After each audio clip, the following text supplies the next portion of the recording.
The Knox County Archives occupies the basement level of the old courthouse on Main Street in downtown Knoxville, where steel filing cabinets line narrow corridors and where decades of county records wait in climate-controlled storage for researchers seeking connections to East Tennessee's complicated past. An antiques dealer named Rebecca Morrison discovered an impossible artifact there in April 2019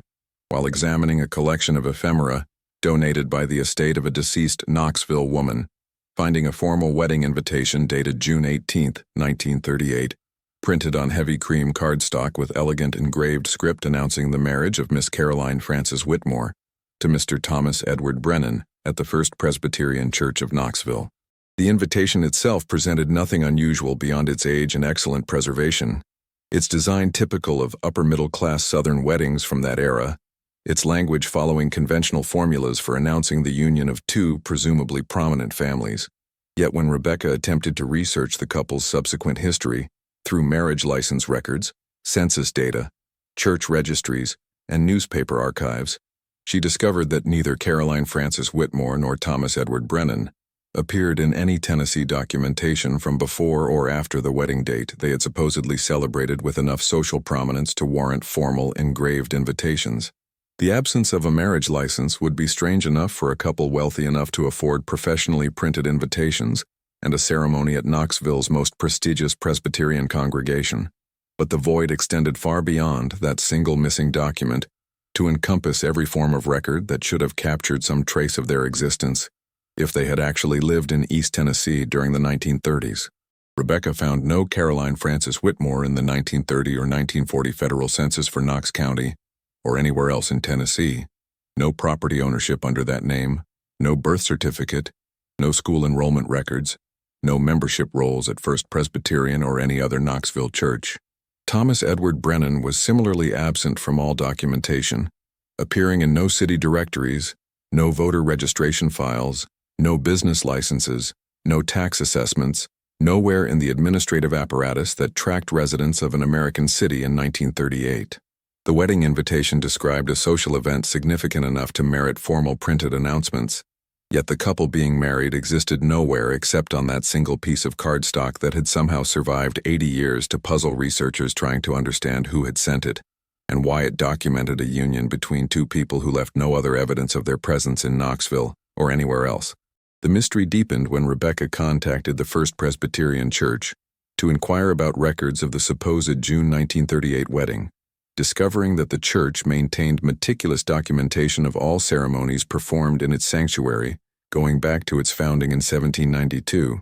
with detailed marriage registries listing every couple wed under its auspices, along with witnesses, officiating ministers, and often additional notes about the families involved. The June 1938 registry contained no entry for Caroline Whitmore and Thomas Brennan, showing instead a different wedding scheduled for that date involving families that appeared extensively in other Knox County records and whose union the church had documented with typical thoroughness. The invitation Rebecca had found described a ceremony that supposedly occurred at a specific church on a specific date, yet the institution that should have the most authoritative records of that event had no evidence it had ever taken place, suggesting either that the invitation had been printed for a wedding that was ultimately canceled or relocated, or that it represented something other than a conventional announcement of an actual marriage between two real people who intended to begin their lives together as a legally recognized couple. Subscribe now because the evidence we've uncovered reveals that this impossible wedding invitation connects to a hidden network of interracial couples who had to literally erase their legal existences to survive in a South where their marriages were criminalized, creating elaborate fictions that allowed them to build lives together while hiding in plain sight among communities that would have destroyed them if their true identities and relationships had been discovered. Knoxville spreads across the Tennessee River Valley, where the waterway flows southwest from the Appalachian Mountains toward its eventual junction with the Tennessee Valley Authority's reservoir system, creating a city whose geography has always been shaped by the relationship between water and surrounding ridges that define distinct neighborhoods and create natural boundaries between different parts of the community. The downtown district occupies relatively flat ground along the river's north bank, where 20th-century commercial development gradually replaced the warehouses and light industrial facilities that characterized Knoxville's economic base during the decades when it served as a Regional hub connecting mountain communities to broader markets. The city maintains complicated relationships with its history, celebrating its role as the first capital of Tennessee and its contributions to the Manhattan Project during World War II, while remaining considerably less forthcoming about the brutal racial violence that characterized much of its past, and about the sophisticated systems of segregation and oppression that defined life for African American residents throughout the period when white civic leaders were building the institutions and infrastructure they now tout as evidence of Knoxville's progressive character and regional importance. The 1930s represented a particularly harsh period for anyone in Tennessee who challenged racial boundaries or violated social norms about relationships between white and black residents. With anti-miscegenation laws making interracial marriage a criminal offense, and with extralegal violence from white supremacist organizations ensuring that legal penalties represented only the beginning of consequences for couples who attempted to form romantic partnerships across racial lines. Tennessee's statute prohibiting marriage between white people and anyone with any African ancestry whatsoever had been strengthened in 1910 to define anyone with even one great-grandparent of African descent as legally black, regardless of their appearance or how society generally perceived them, creating a legal framework where racial classification depended on ancestry rather than on visible characteristics, and where people who appeared white might nevertheless be prohibited from marrying other white people if genealogical investigation revealed any African heritage in their family background. This legal architecture meant that interracial couples who wanted to marry and build lives together faced not just social disapproval, but criminal prosecution, with both partners potentially facing jail time and with any children from such unions being classified as illegitimate under Tennessee law, regardless of whether their parents had attempted to formalize their relationship. The rigidity of these prohibitions created intense pressure on couples who found themselves in love across racial lines, forcing impossible choices between abandoning relationships that mattered deeply to them, or finding ways to circumvent legal and social barriers that made conventional marriage literally impossible under Tennessee law. Some couples relocated to northern states where anti-miscegenation statutes were less universal, though even there they faced discrimination and danger from white supremacists who objected to interracial relationships regardless of legal status. Others maintained secret relationships without attempting marriage, meeting in hidden locations and building constrained lives together that could never be publicly acknowledged or legally protected. A smaller number attempted to pass racial boundaries, with light-skinned African Americans sometimes presenting themselves as white in contexts where their actual ancestry wasn't known, creating new identities that allowed them to marry white partners, by essentially erasing their true backgrounds and living in constant fear that discovery would destroy everything they had built through their carefully maintained deceptions. Rebecca's investigation into the Whitmore-Brennan wedding invitation began with the assumption that she had found evidence of one such passing couple, light-skinned African Americans who had created white identities to enable their marriage. But the pattern of absence in documentation proved more complex than simple racial passing would explain. People who successfully passed as white during the 1930s typically needed to create elaborate false backgrounds with verifiable details that could withstand casual investigation, establishing themselves in communities as having moved from elsewhere, and providing plausible stories about their origins that explained why local residents wouldn't have personal knowledge of their families and histories. This required actually living under those false identities for extended periods, appearing in city directories and church memberships, and various other forms of routine documentation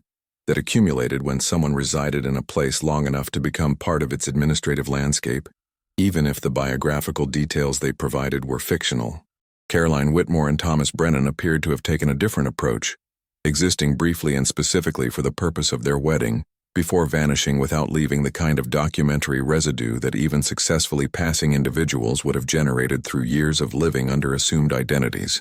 The wedding invitation suggested they had been present in Knoxville long enough to develop social connections that warranted formal announcements, yet they had somehow avoided appearing in any of the routine records that should have captured their residence. This selective presence implied sophisticated understanding of exactly which documentation could safely be avoided and which types of visibility were necessary to maintain the appearance of being a conventional couple planning a conventional wedding,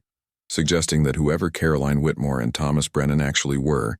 They had carefully calibrated their fictional identities to serve specific purposes, while minimizing the documentary traces that might later expose the deception. The wedding invitation itself provided several clues that helped explain how this calibration worked, with its formal language including details that created the impression of established social standing, while actually revealing remarkably little verifiable information about either the bride or groom. The invitation listed Caroline Frances Whitmore as the daughter of Mr. and Mrs. Harrison Whitmore of Knoxville, providing parental names that should have enabled researchers to trace the family's presence in Knox County. Yet no Harrison Whitmore appeared in any local records from the 1930s or earlier decades. Similarly, Thomas Edward Brennan was identified as the son of the late Mr. and Mrs. Robert Brennan of Chattanooga, creating a backstory that explained why his parents wouldn't be present at the wedding, while also providing an excuse for why researchers wouldn't find them in Knoxville documentation, though no Robert Brennan appeared in Hamilton County records during periods when he would have been raising a son who was old enough to marry in 1938. These biographical details followed a pattern of strategic vagueness that provided just enough information to satisfy social expectations about what wedding invitations should include, while avoiding specifics that could be easily verified or disproven through routine investigation. The mention of Chattanooga as the Brennan family's origin created geographic distance that made casual verification difficult, while explaining why Knoxville residents wouldn't have personal knowledge of Thomas's background. The description of his parents as deceased eliminated the need for anyone to ever meet or interact with them, preventing situations where the fictional background might be exposed through direct contact. Caroline's parents being listed without any professional designation or social affiliation avoided creating checkable claims about Harrison Whitmore's occupation or organizational memberships that might be cross-referenced against business directories or club rosters. The combination of these carefully constructed biographical fictions suggested that whoever designed this wedding invitation understood exactly how much detail was necessary to make the couple appear legitimate, while knowing which specific types of information would create verification problems if included. This level of sophistication implied either direct experience with creating false identities or access to knowledge from others who had successfully navigated similar situations, indicating that the Whitmore-Brennan wedding might represent not an isolated instance of two people improvising a solution to their particular circumstances, but rather an example of a more systematic approach that multiple couples or a coordinated network might have employed to enable marriages that Tennessee law prohibited. Rebecca's research into Knoxville's racial dynamics during the 1930s revealed a community with a substantial population of mixed-race individuals whose ambiguous physical appearance created complicated questions about racial classification under Tennessee's rigid one-drop rule, with some families containing members who could pass as white, while others appeared visibly African American, creating situations where siblings might occupy different racial categories in social perception, even though legal definitions classified them identically. The city's light manufacturing economy attracted workers from rural areas throughout East Tennessee and beyond, creating populations with limited local connections and few people who could authoritatively speak to newcomers' backgrounds and family histories, providing cover for individuals who wanted to recreate themselves with identities that differed from the ones they had carried in their communities of origin. This demographic fluidity created opportunities for people to shift racial classifications by relocating and presenting themselves differently in new contexts. Though sustaining such transitions required careful management of social relationships and strategic avoidance of situations that might expose inconsistencies in the false backgrounds they had constructed, a couple attempting to marry across racial lines might take advantage of this fluidity by both creating new identities that classified them as white, regardless of their actual ancestries, essentially meeting for the first time as the fictional people they had become, rather than as whoever they had been before, deciding that their relationship mattered more than the legal and social categories that would have prevented them from marrying under their true names. This strategy required both partners to abandon their previous lives completely, cutting ties with families and communities that knew their actual backgrounds, accepting that building a future together meant erasing their pasts in ways that left them vulnerable and isolated, but that enabled them to create the legal marriage that Tennessee law would otherwise have denied them. The question of what actually happened on June 18, 1938, at First Presbyterian Church, led Rebecca to examine the church's broader records from that period. looking for any evidence of unusual activity or unexplained gaps that might indicate something had occurred that day, even if it wasn't the Whitmore-Brennan wedding described in the invitation. She discovered that the church had indeed hosted a wedding ceremony that afternoon, involving a couple named Margaret Louise Davidson and James William Foster, documented in standard fashion with proper marriage registry entries, witnesses, and all the normal elements of a Presbyterian wedding ceremony. The timing matched exactly what the Whitmore-Brennan invitation had specified, suggesting the possibility that Caroline and Thomas had actually attended as guests at someone else's wedding rather than being the couple getting married, or alternatively, that the names Margaret Davidson and James Foster were themselves aliases for Caroline Whitmore and Thomas Brennan,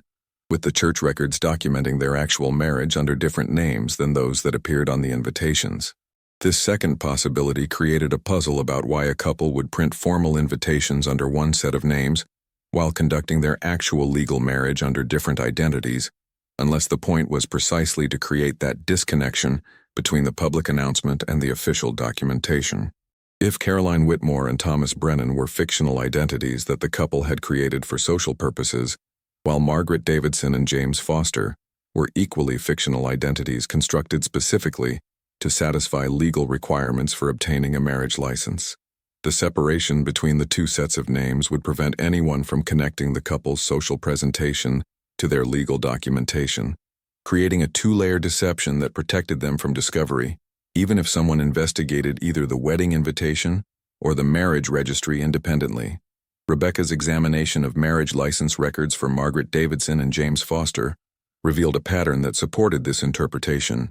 with the license application providing the same kind of strategic biographical vagueness that characterized the Whitmore-Brennan wedding invitation. The Davidson and Foster families were listed as residing in Oak Ridge and Clinton, respectively, small communities near Knoxville but far enough away to make casual verification difficult, with no specific street addresses provided and no occupational or social details that might enable researchers to locate the families in other records. The marriage license itself was entirely legal and properly executed, meeting all Tennessee requirements and signed by a Presbyterian minister whose legitimacy wasn't in question, yet the people it documented appeared nowhere in records from the communities where they supposedly lived, suggesting that Margaret Davidson and James Foster were no more real than Caroline Whitmore and Thomas Brennan, but served different purposes in the overall strategy of enabling this couple to marry, despite whatever barriers their actual identities would have created. The dual identity approach would have required extraordinary coordination between the couple and whoever helped them navigate the complex process of obtaining a legal marriage license while maintaining fictional backgrounds that could withstand the limited investigation that county clerks typically conducted in 1938, representing a level of planning and execution that implied either professional assistance from someone familiar with Tennessee marriage law and racial classification systems, or access to informal networks that shared knowledge about how to circumvent anti-miscegenation prohibitions through strategic use of aliases and false documentation. The wedding invitation served a specific function within this broader strategy, establishing a social identity for the couple that would be known to friends and family, who might not be safe to include in the actual legal marriage process, creating a public version of their relationship that existed separately from the hidden legal documentation that formalized their union under different names in records where it would be extremely difficult for hostile investigators to later discover them. Rebecca's investigation revealed that this dual identity strategy appeared in marriage records from several other East Tennessee counties during the 1930s, with formal wedding invitations surviving for couples who couldn't be located in marriage registries under the names that appeared on the printed announcements, while marriage licenses from the same time periods documented couples with different names who appeared in no other records and whose supposed families and backgrounds couldn't be verified through independent sources. Knox County alone showed at least 7 instances between 1935 and 1940 where formal wedding invitations described ceremonies for couples who didn't appear in corresponding church or civil marriage records, while those same churches and county clerks documented marriages for different couples whose names appeared nowhere else in East Tennessee documentation and whose claimed residence locations proved impossible to verify. The pattern suggested a coordinated network operating across the region, helping interracial couples navigate Tennessee's anti-miscegenation laws through systematic use of dual identities that separated their social presentations from their legal documentation, creating married lives that existed simultaneously in public view under one set of names and in legal protection under completely different identities that disconnected them from their actual backgrounds and racial classifications. This network would have required participants with specific expertise, including knowledge of marriage license requirements, access to printing facilities for creating formal wedding invitations, connections within churches willing to perform ceremonies for couples whose backgrounds might not withstand scrutiny, and sophisticated understanding of how Tennessee's administrative systems could be exploited to create legal marriages that circumvented racial prohibitions without leaving obvious evidence of the circumvention. The discovery that multiple couples might have employed similar strategies during the same period led Rebecca to examine whether any common elements connected the various wedding invitations and marriage licenses that showed the dual identity pattern, looking for evidence of shared resources or coordinated approaches that might reveal how the network actually functioned. She found that several of the wedding invitations had been printed by the same Knoxville print shop, Riverside Press, which operated during the 1930s, in a building near the historically black neighborhood of Mechanicsville, positioning it at the geographic and social intersection where such a service might be accessible to interracial couples, while maintaining enough discretion to avoid attracting unwanted attention from white supremacist groups or law enforcement authorities looking for violations of anti-miscegenation statutes. The shop's owner during the relevant period was a man named Samuel Preston Hughes, a light-skinned African-American who had established his printing business in 1928 and who maintained relationships with both black and white communities in Knoxville through his commercial work, producing everything from business cards to formal invitations to small-run publications. Hughes's position bridging different social worlds would have made him an ideal participant in a network helping interracial couples marry, providing both technical capacity to produce the formal invitations that established social identities,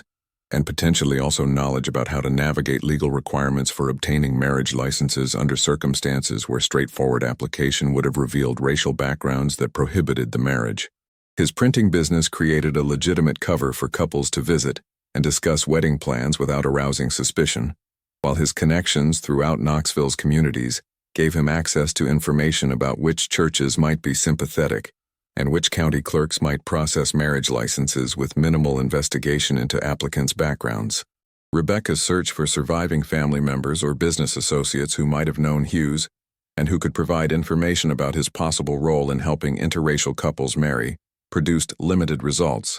as most people with direct knowledge of his activities during the 1930s had died decades earlier, and those who remained alive showed reluctance to discuss anything that might suggest Hughes had knowingly assisted violations of Tennessee law,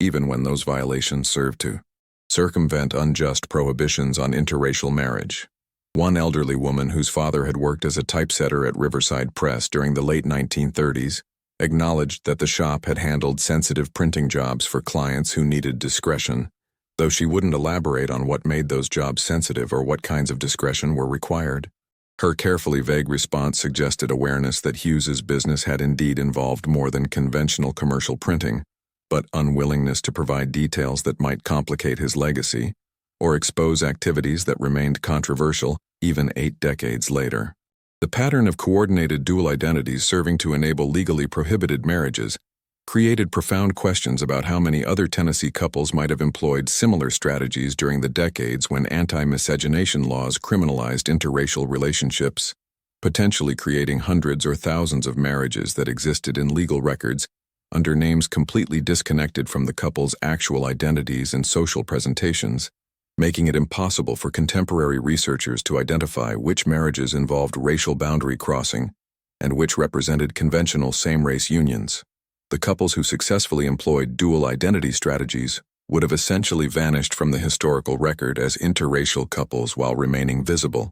as married people living under whichever identity set they maintained for daily life, creating a hidden population whose existence challenges assumptions about how rigidly racial boundaries were maintained in the segregated South and about how many people found ways to circumvent prohibitions that seemed absolute in legal text, but that proved more negotiable in practice for individuals with sufficient knowledge, resources, and desperation to attempt the complex deceptions required. The wedding invitation survival in a collection of family papers donated to the Knox County Archives suggested that Caroline Whitmore and Thomas Brennan, or whoever they actually were, had maintained at least some connection to Knoxville after their 1938 marriage, with someone preserving the invitation for decades before it eventually entered public archives, where Rebecca discovered it. The woman whose estate had donated the collection, Dorothy Mae Hutchinson,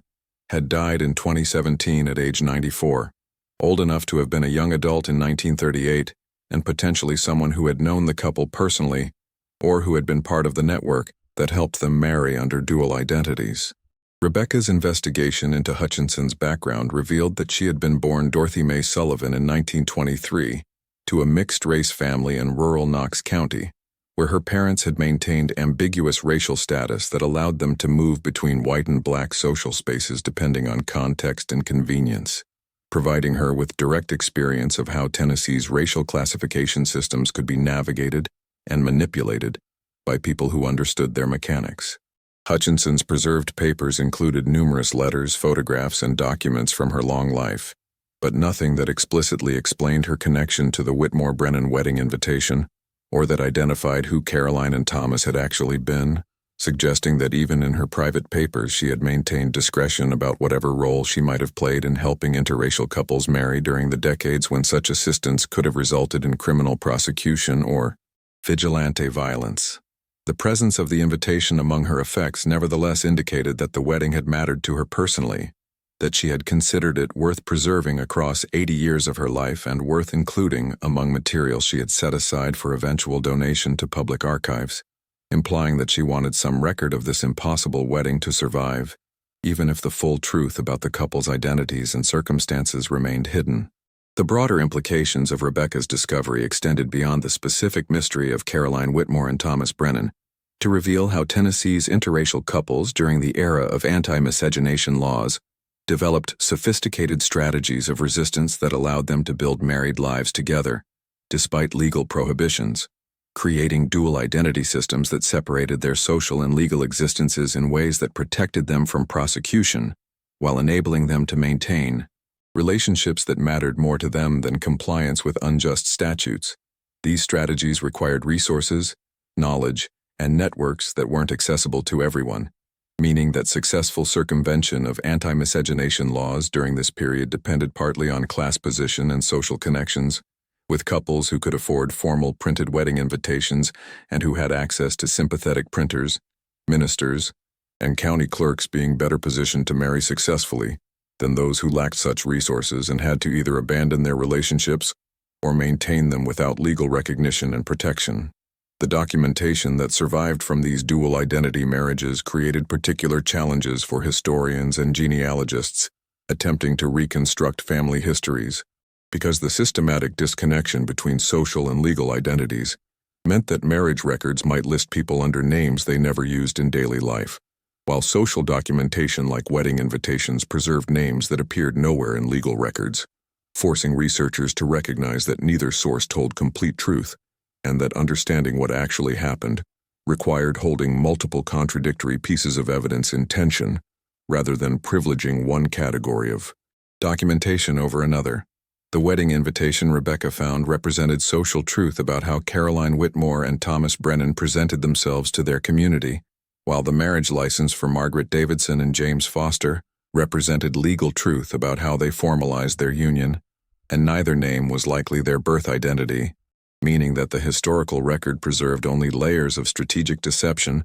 that had enabled the couple to marry, while offering no clear path to discovering who they actually were before they began creating the fictional identities required to build a life together. Rebecca's research into other surviving wedding invitations from the same network revealed additional patterns that suggested how extensively these dual identity systems had been deployed during the 1930s and 1940s, with formal announcements for couples who couldn't be located in marriage records appearing in family collections throughout East Tennessee, and with similar patterns emerging from archives in Middle and West Tennessee as well. The geographic distribution suggested that the network helping interracial couples marry had operated across the state rather than being limited to Knoxville or Knox County, indicating coordination among sympathetic individuals in different communities. who shared knowledge and resources to help couples circumvent anti-miscegenation prohibitions, regardless of where in Tennessee they lived. This statewide operation would have required secure communication channels that prevented hostile authorities from infiltrating the network and would have depended on relationships of extraordinary trust among participants who faced severe legal and extra-legal consequences if their activities were discovered. The involvement of multiple print shops, churches, and county clerks across Tennessee implied that resistance to anti-miscegenation laws extended beyond the couples directly affected to include professionals and officials who were willing to risk their positions and potentially their freedom to help others marry, despite legal prohibitions, revealing a broader base of opposition to these racist statutes than official records or contemporary public discourse would suggest. The ministers who performed ceremonies for couples with questionable backgrounds, the county clerks who processed marriage licenses without investigating too carefully whether applicants' claimed identities and residence locations were accurate, the printers who produced formal wedding invitations knowing they documented unions that violated state law, all represented active participants in systematic circumvention of Tennessee's racial hierarchy, using their professional positions and institutional access to undermine enforcement of prohibitions they apparently considered unjust, even when they couldn't safely advocate for repeal of the laws themselves. This professional resistance network operated entirely covertly,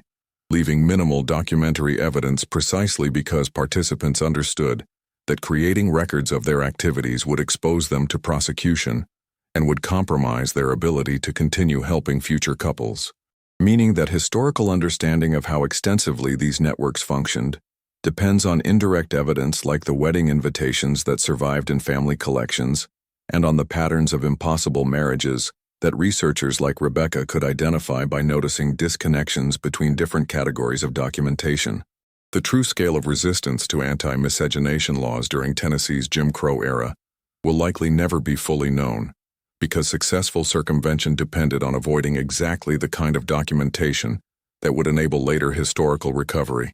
creating a situation where the most effective resistance remains the least visible in archives, and where researchers must work with fragments and patterns rather than comprehensive records of what actually occurred. The contemporary response to Rebecca's discovery demonstrated ongoing discomfort with acknowledging that significant numbers of Tennessee couples during the segregation era violated anti-miscegenation laws with assistance from coordinated networks that included professionals and officials who were supposed to enforce those prohibitions, with several academic historians dismissing her findings as speculative and suggesting that the disconnections between wedding invitations and marriage records more likely reflected clerical errors or archival gaps than systematic dual identity strategies. This resistance to recognizing what the evidence clearly indicated reflected both methodological conservatism that made historians reluctant to accept claims about widespread coordinated deception, and also ideological discomfort, with implications that Tennessee's racial boundaries during Jim Crow were more permeable than traditional narratives suggested, undermining both stories about rigid segregation and stories about heroic resistance by forcing recognition that reality was messier than either simplified version could accommodate. The Knox County Archives showed limited interest in supporting further research into dual identity marriages, or in systematically examining their collections for additional wedding invitations that might document similar patterns, with administrators explaining that their primary responsibility was preserving materials rather than investigating potentially controversial historical questions that might generate unwanted attention or that might offend descendants of people who participated in circumventing anti-miscegenation laws.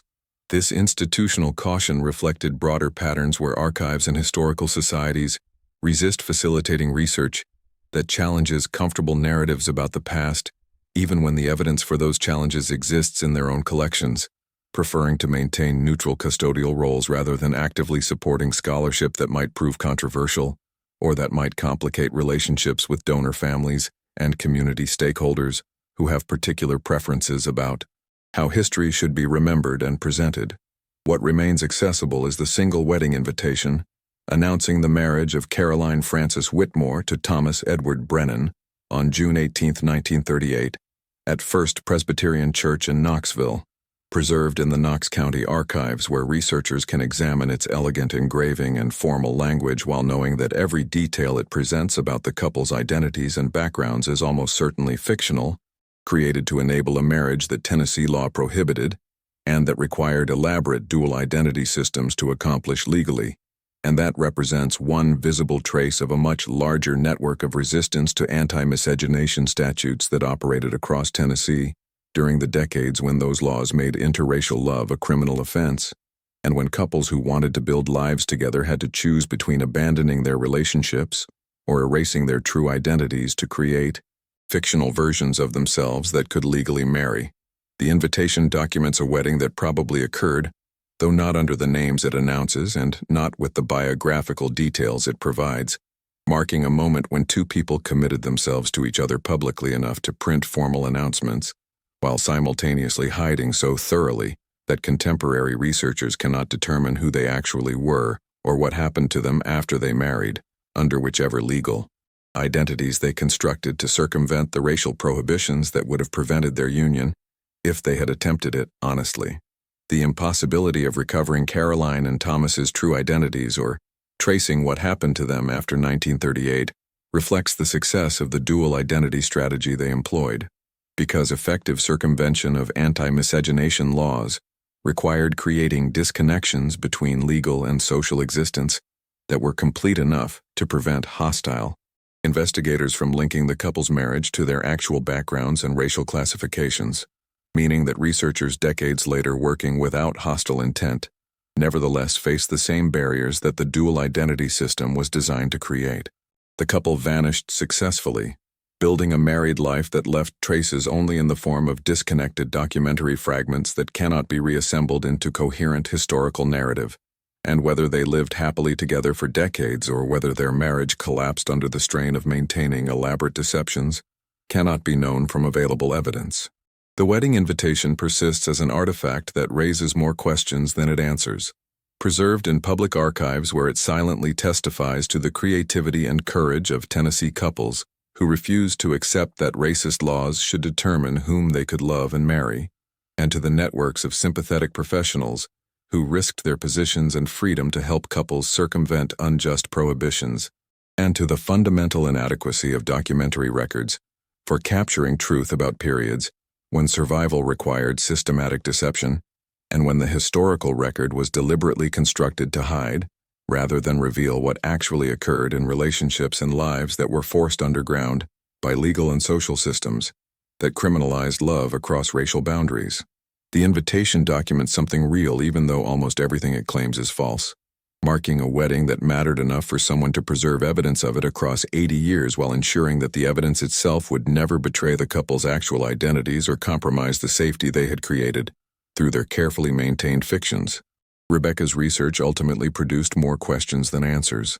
identifying a pattern of dual identity marriages without being able to definitively prove that any specific couple had employed that strategy, or to recover the actual identities of people who had successfully hidden themselves behind the fictional names that appeared in wedding invitations and marriage licenses, leaving her with fragments of evidence that suggested sophisticated resistance to anti-miscegenation laws, without providing the kind of comprehensive documentation that would allow full historical reconstruction of how that resistance actually functioned, or how many couples it enabled to marry during Tennessee's Jim Crow era. Her findings challenged assumptions about the rigidity of racial boundaries and about the effectiveness of legal prohibitions during segregation, suggesting that reality was considerably more complex than either traditional narratives of absolute separation or contemporary celebrations of resistance typically acknowledge. The Whitmore-Brennan wedding invitation sits in its archival box in the Knox County Archives basement, available for researchers who know to request it but otherwise invisible among thousands of other documents from Knoxville's past, waiting for someone who might eventually discover connections that Rebecca couldn't find, or who might develop new methods for linking the disconnected pieces of evidence that dual identity marriages deliberately created to protect couples from prosecution and persecution,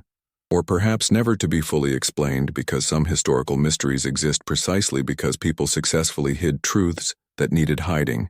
and because their success at self-protection means that later generations seeking to understand their lives can recover only the shadows of deceptions that enabled survival and love under conditions where honesty would have meant destruction of everything they were trying to build together. Subscribe now so you won't miss our next investigation into the American South, where the documentary record preserves elaborate fictions that people created to circumvent unjust laws,